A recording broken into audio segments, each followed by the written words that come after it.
So Commonwealth versus Babbitt looks at the adoptive admission statement or the adoptive admission exception to the hearsay rule.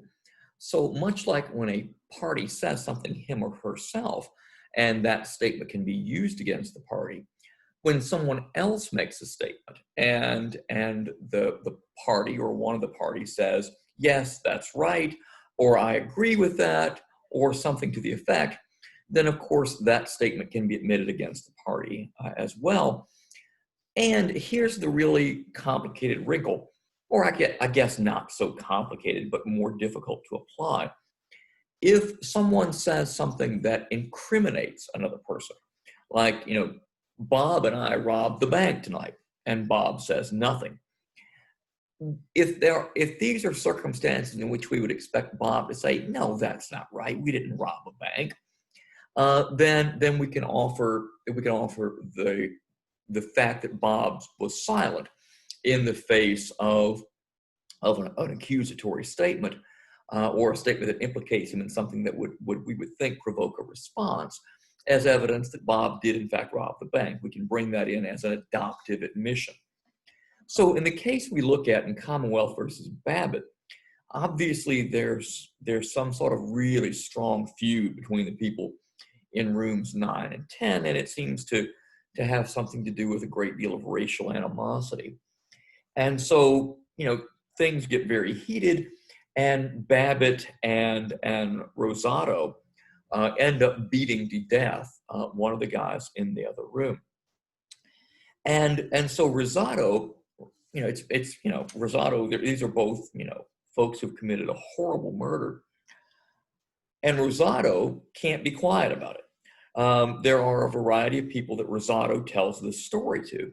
On the bus, Rosato tells David Maloney that they killed a man. They said they beat a black man to death.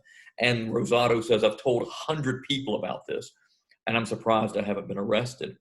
Rosato was standing or was on the bus with Babbitt when Rosato told David Maloney this. Richard Dolan testified that in Babbitt's presence, Rosato says they killed a black man. Michael Hayward similarly testifies that in the presence of Babbitt, they both say that they beat a man to death. And then there was Mark Billsborough in both their presence, and actually and Mark Billsborough walks in, and the victim's body is there. And Babbitt and Rosato take turns telling the story of how they beat this man to death.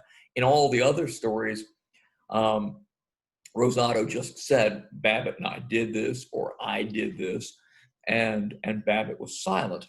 In the Billsborough testimony, he said that Rosato and Babbitt took turns relating the story. And then Constance Robinson's account is that Babbitt and Rosato came into her room and put a knife to her son's throat and says, do you think I would kill a man?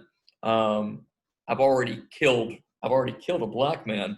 And he turns to Babbitt and says, isn't that right, bro? And he says, yes. And so in each of these cases, with the exception of the one in which, actually with the exception of the last two, Babbitt is silent when Rosato describes that either he personally or in most of the cases that the two of them have beaten a man to death. And in some of them, Babbitt participates in telling the story or expressly affirms that the account is true.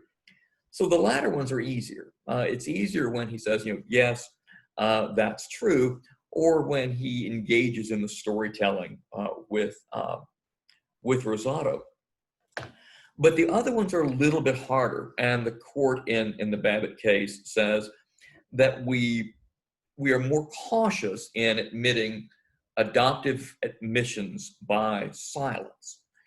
And it has to be under circumstances under which we believe that the silent person would have responded to to this statement.